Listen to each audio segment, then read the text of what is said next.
You're watching Aurora 8, proud to be serving Aurora, Colorado, and All-America City. They say the true measure of a person's character is not how they behave when life is good, but how they respond when life gets tough. The strongest people find a way to turn tragedy into something positive, no matter how tough the journey becomes. Our guest tonight has done exactly that, facing the worst possible tragedy any parent can face, and turning it into the motivation to bring light and hope to thousands of children. You'll definitely want to watch to meet this positive and generous woman, and meet her granddaughter who assists her to bring joy and hope to others. All that is coming up next on Dateline Aurora.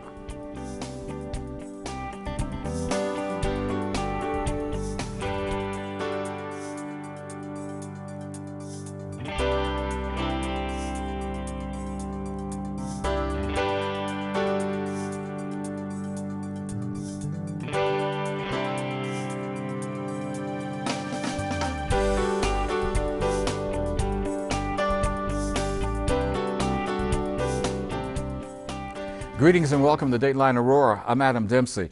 On a cold November day back in 2007, Patty Heyman received a telephone call that all parents certainly dread. Her daughter, Erica Ray, just 22 years old, had died in a single vehicle accident. It happened just a day after Erica Ray's birthday.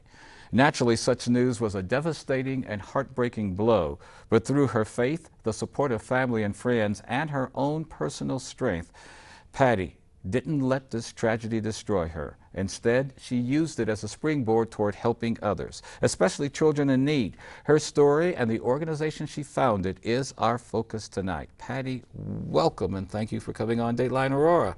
Thank you for having me. Oh, yes, absolutely. You've also brought a guest with you, your granddaughter Audrey, who assists you to do your volunteer efforts. You're welcome to the program too. Sneaky way to get out of school, isn't it? Of course it is. Come be on TV, right? Oh yeah. Oh yeah, all right. Well, just a few weeks ago, our news producer was walking into the Aurora Municipal Building right here when she saw what she saw was right out front. And we're looking at it now. Stuffed animals and other toys being handed out to kids in need. It was a local outreach that was actually part of a larger nationwide effort. Patty, tell us about that event. What were you doing there? What was the outreach and the effort? It was Toys Across America. It was the 10th anniversary of the Toy Foundation, and they picked, I believe, 65 nonprofits to hand out toys in a single day. 65 in a single day? Now, it was 50 but that's states. Across America, right? Right, okay. It was 50 states. All right. Audrey, you were both out helping at that event, giving away some of those stuffed animals. How did it make you feel to help other people at such a young age now, getting that experience? It made me feel it made me feel good that I'm giving to others. Yeah. Because I get stuff every day. Mm-hmm. And I was thinking, why not give other children stuff back? Yeah, that is the way to do it, isn't it?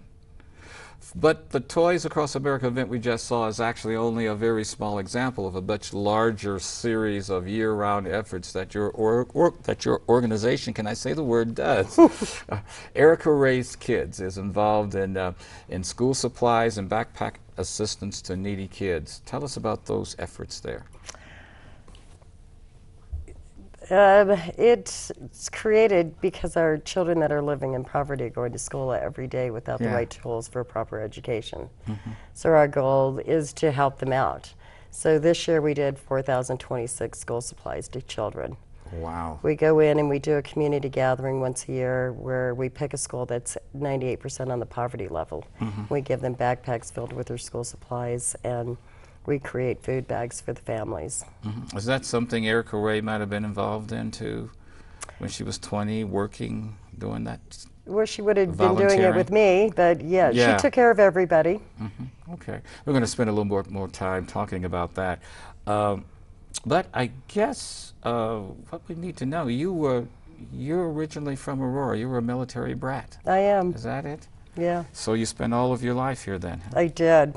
Yep, I went to Sable Elementary School, East Middle School, graduated from Hinckley.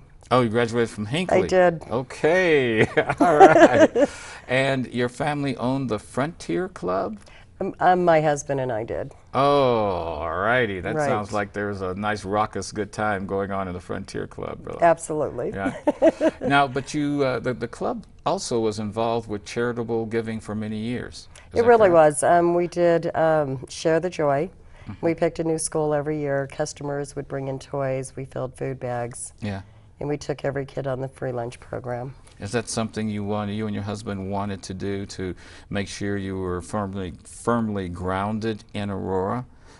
The business on one hand, the outreach on the other? Well, to the give Aurora back? Police Department got me involved in doing that. Yeah, they picked families also that got help. Let's turn back for a moment to see what could have been the seed for your organization. It's something I know I'm a parent too, and I don't want to think about it all. But what was it that day when you learned about the loss of your daughter? When that call came in, what was that like? It is a call that I wouldn't wish on anybody. Yeah. It's a horrible day. I mean, it's a day that you've heard the term time doesn't stand still, and it really does. That day never ends. I don't know. I cried, and then I didn't cry again for weeks. It's like the sock monster ate you. Do you know who the sock monster is? No, you have to hit me with that You one. put 2 socks in the dryer and only one comes out. I was the one that didn't come out. And you had visions of Patty Ray all the time. Of Erica? Erica.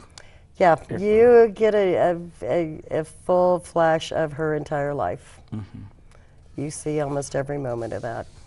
What kind of lady was she? No, She she's grown up pretty to be like her incredible. mom? She helped everybody.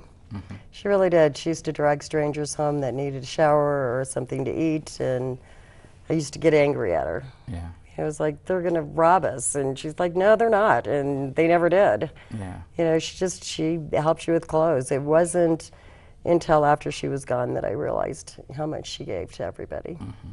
Now, Audrey is a few years ago, and you were much smaller then, but you remember your aunt? Yes, and matter of fact, when we were little, me and Erica had this little secret language. Yeah. And like sometimes, like every time I go into her apartment, I spend the night in there. Like if someone comes out of town and they spend the night in their apartment from there, I sleep in the night in the apartment, and then every night, like the person who's sleeping in there can hear us because I'm like talking in my sleep to Erica. Really? Do you still sense her now? Yeah. Yeah, I've heard that that's always done too. Patty, certainly grief, during times of grief, family and friends can mean a lot. And I guess you had a special connection with a special friend of the Aurora Police Department, Officer Tim Jeffries. Tell us about that connection and how it became to be, because he got you through some rough times. And She some rough really did. Tim and I have been friends forever. Yeah. It's a lot to do when you lose someone. You got family coming in, and there's a funeral to plan, and it's crazy. It's overwhelming. And he pulled up at my house and made me get in his car, and we drove away. Just drove. So when he heard, he knew. He knew. Okay. Yeah, so he actually, the year that Erica died, he gave me one family with the city. And I was to buy them Christmas dinner, and I took all the money that I was spent on Erica and I bought them groceries, so it would last them a few months. Yeah. The next year, a girlfriend got me involved with the Beta Colorado on their Christmas program. We took 65 families. Wow. The year after that, it was 300. Wow, really? And in 2010, I went out on my own, wanting to be more than just a Christmas program. But every year, our numbers have doubled. Last year, we grew over 300%. 300%. 300%. Look what you and Tim started with that. It's insane. It's a hard job, but I absolutely love what we do. But your relationship with the Aurora Police Department and that positive work, as you said, goes back to your Frontier Club. It really does. And then when we sold the Frontier Club, I quit doing the Christmas program, but Erica never quit giving. So you formed Erica Ray's Kids in 2010. I did. What was that like? It was neat. It's scary though. Yeah. It's really scary. I mean, But you launched it the day after Valentine's I Day or did. so the heart and the outreach there was all together. right. I incorporated on the day after Valentine's Day and started reading a lot of IRS laws in Colorado laws and you read a lot Yeah. and you learn a lot, and we applied for our 501c3 and got it within 30 days. Our first year we were only a Christmas program still, and the next year we did a whole lot more. Yeah, yeah. And during the startup, your husband was there with you? Not really. Helping you read? He wasn't. No. Come on, I'm helping the guy out here.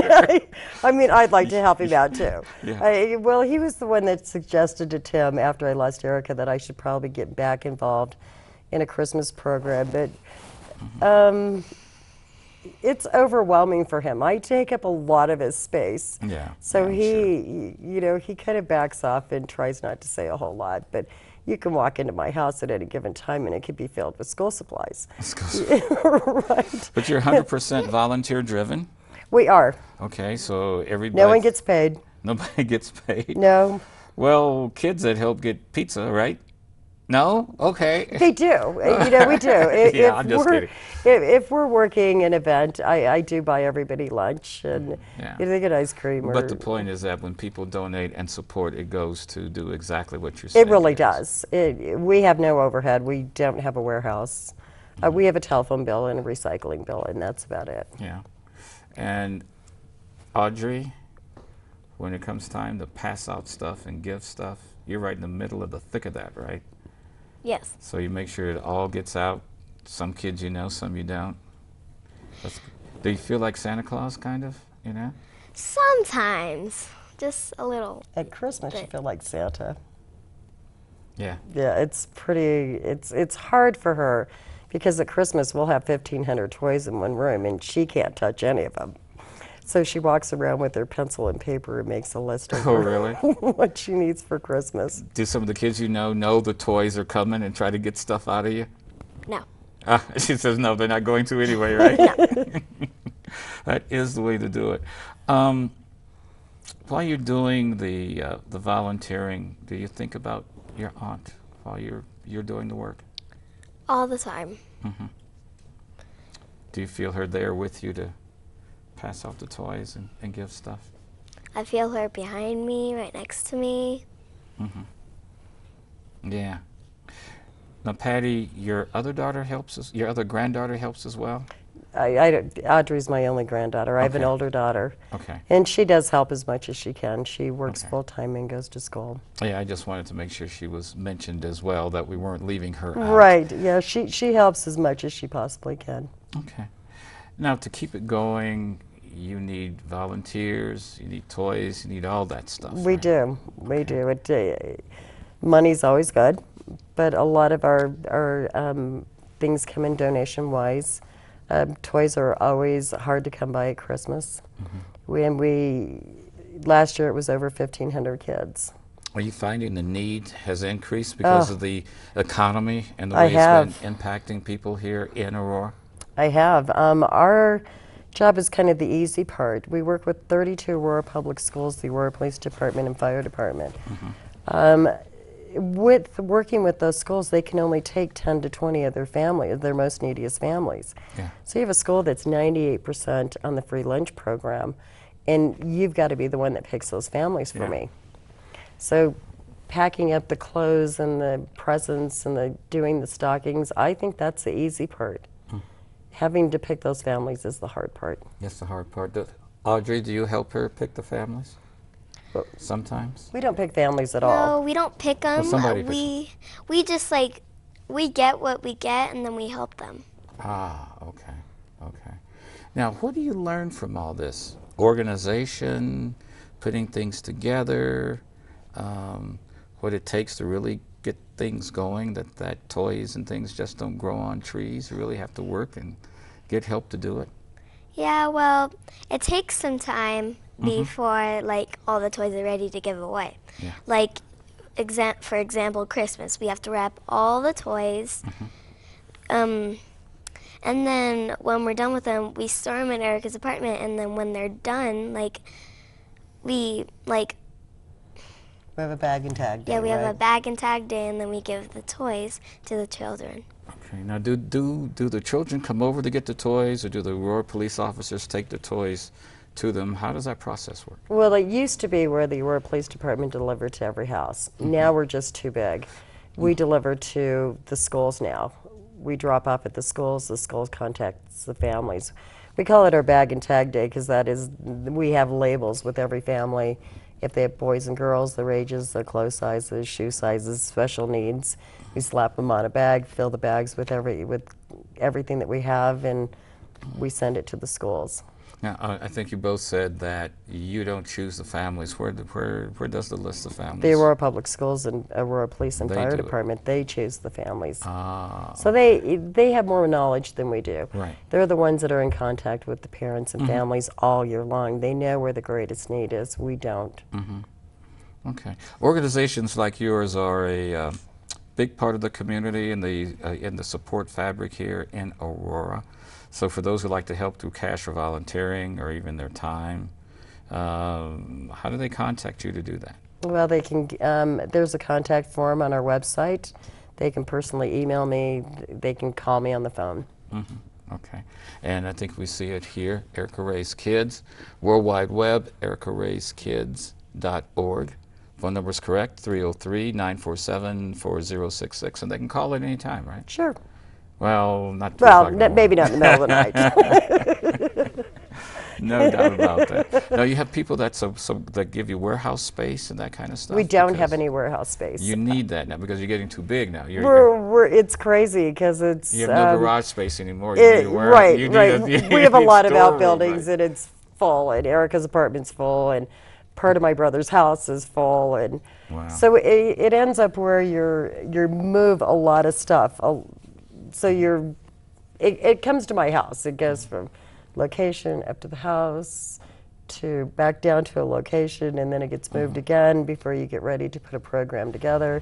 So one day my dream is to have a warehouse to where I put it in there, it's organized, and I don't have to move it until it's ready to go out the door. Yeah. Audrey, do you ever talk about this at school with the kids, or maybe a part of a show and tell? That's so old. They don't do that in school anymore. They do. But She did a big board on Erica Ray's Kids. for Really? Show and Yeah, tell. I did. they still do show and tell. Okay, tell me about it. Like when I was in was it fourth? I can't remember. what It was grade either you're in. in third or fourth grade. So they said do a big poster of anything like an organization or something. Yeah. So I did mine on Erica Ray's Kids. Me and my grandma, we built like a form, and then we like typed up some paper, and we have like a little pamphlet Yeah. of Erica Ray's Kids. That from our last giveaway, it was a fun day. It was in the middle of the parking lot at Sam's Club. It was very cold that day, but a lot of children came. Really? Very cold, but they showed up. It was cold. The Really? first time we did Kids Fun Day, it was cold. The next time we did it was 105 degrees outside. You so did it during the we summer or couldn't- something? We did. 180 We did it. degrees, right? We did it in June last year, and it was literally 105 degrees, and the kids still showed up. I did little spray stations, and they got wet, and they had fun. But the thing about it is that with your organization and then with Audrey's help too, exampling to other kids, She works hard. you're showing that one of the things all of us in the community need to do is to look after each other more. We do. We And really that You do. can do it. It takes a village, Yeah, and we need to come together as a village and start taking care of each other. yeah, yeah. We have to, no doubt about that. And you're going to keep this going for a while. I am. And pass it on as you get I'm taller, hoping. bigger, more stuff to do. Got to be more fun. When I get older, I will when I get to grandma's age, I will. I didn't say that. I didn't go there. When I get to grandma's age, I will keep on doing Eric Ray's Kids till I, you know. She's our future president in the works. And then I'll pass it on to my kids, and my kids will pass it on to their kids, and so on. What does this teach you about when you may lose a family member? What can be done? The grief, the pain? It's tragic. I remember the moments with them in my head. Yeah. Yeah. But that's going to make you stronger if it happens, something else happens again, maybe another friend or something, because as we go through life, people come across our path and they may go away. But now you're also able to help maybe some of your friends if it happens to them. Yeah, but when I was in 4th grade, there was this kid and his brother tore up his backpack. And it was all ripped, so my teacher, Miss Calhoun, asked me because she knew my grandma and she had the organization. So she asked me to get a backpack for him with all that stuff inside the backpack. Yeah. And it really helped him. It did. It's got to be, I guess when you became a mother and now a grandmother, does anybody tell you you're going to have to do this kind of role modeling? No. No. And there's no guide for it. There really isn't. There's not a guide for grief. It's a crazy emotional roller coaster. But you could say to other parents who may have to go through what you have, this is a good way to manage that grief, to show what the positive nature of the child or the loved one was, and illustrate that. I think you have to figure out how to survive. Really? One day at a time? One day at a time, and this is the way I survive, is by giving back in her name. It's something that she always did. I just do it in a bigger way. In a bigger way. Her memory will always be there. Yeah, you're going to make me go to Toys R Us and get something. I said I never set foot in there ever again. I'm going to make you buy lots of toys. My kids grew up, and I said I have to go back, and now for you, I'm going to have to do and I'm the crazy shopper in the store because we also have a elderly program that's a pilot program, and an elderly program. We do. Tell me about that. I probably need to know something about that at my age before Audrey tells me it's coming. Well, our folks that are living in subsidized housing only get around $60 a month to live off of. And with that money, they've got to buy their toiletries and cleaning supplies. So if you want hard candy, it's got to come out of that money for your grandkids. So at Christmas time, we pack up bags filled with those items just for them. We work with the city of Aurora. Is that where the idea came from? Did the city say we need to do that, or you decided maybe I can add on to what we're doing with Erica Ray's Kids? I went from owning the bar to running a feed store. And I had this, through 30, a bar 50 and a feed store together. Right? Okay. So I threw 50 pounds of grain for 13 years. Yeah. But I had this wonderful customer, just Helen Lewis, the most beautiful woman I've seen in forever. Yeah. And when I told her about Erica Ray's Kids, she proceeded to tell me that no one ever remembered the elderly. Okay. It was always about the kids or people that were living in poverty, but there were still the elderly that needed help. So in her honor, we do a small pilot program for the elderly. And then after they test out right for a couple of years, then you'll see how to expand it perhaps the same way? Yeah. The Christmas program and the Kick After School program really consumes a lot of our time. Yeah. But we take care of about 50 couples living in subsidized housing right now. Oh, that's good. And they are identified by this city as well? They are. They're with the Elderly Protection Program. Okay. All right. Okay, Audrey, it's time for your advice to other kids. Why should they become involved with volunteering and doing good stuff for the community? You know, it helps you feel good. You're giving others because you get so much every single day. And then there are kids that are homeless and that need school supplies, food, presents, and that's where we come in. Yeah. And that's how they can get busy and join you and help as well. We do encourage a lot of kids to volunteer. If you go to our events, sometimes more than half the volunteers are kids. Okay. Let's give them the website address again. It is World Wide Web. EricaRaiseKids.org. EricaRaiseKids.org, and there's no apostrophe in there, right? No, no. Okay, .org. And what's the phone number to call? 303-947-4066. All right, well, Patty Heyman and Audrey, thank you both for coming on and sharing your story, for the dedicated work that you do in our community. And thanks for all the work that you do for the less fortunate.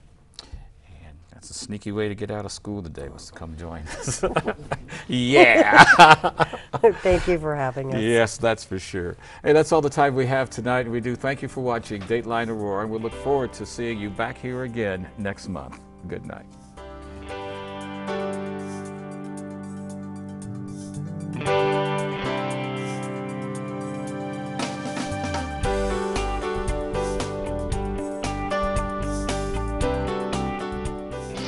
You're watching Aurora 8, proud to be serving the All-America city of Aurora, Colorado.